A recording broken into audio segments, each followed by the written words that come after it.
Alors, septième vidéo aujourd'hui consacrée consacrée aux acheteurs.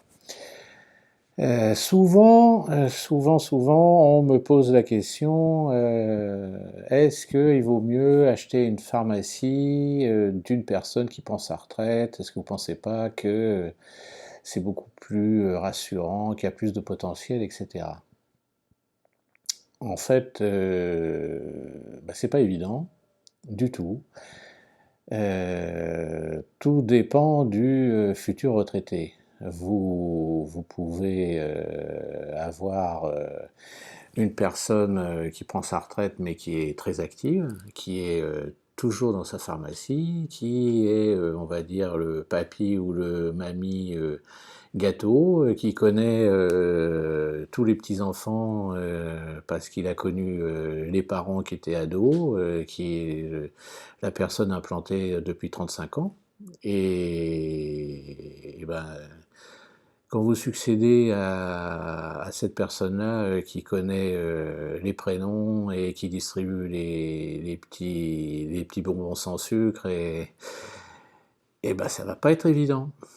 Il va falloir faire vos preuves, être aussi bon que lui, et donc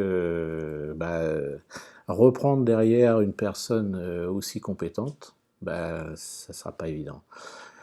En plus, pas forcément un bon raisonnement de choisir un départ en retraite, parce que vous pouvez avoir beaucoup de potentiel en rachetant une pharmacie tenue par quelqu'un, même jeune, hein. Il y a des confrères ou des consoeurs qui s'installent à 25 ans et puis qui mettent en vente leur pharmacie à 32 ou 35.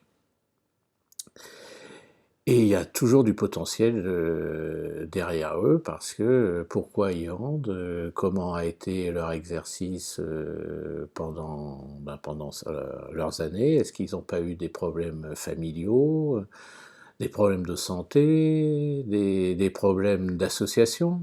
J'en avais déjà parlé dans une autre vidéo, les fameuses associations. Ce qui fait que vous pouvez avoir des très belles officines à remonter alors que ce n'est pas du tout un départ en retraite.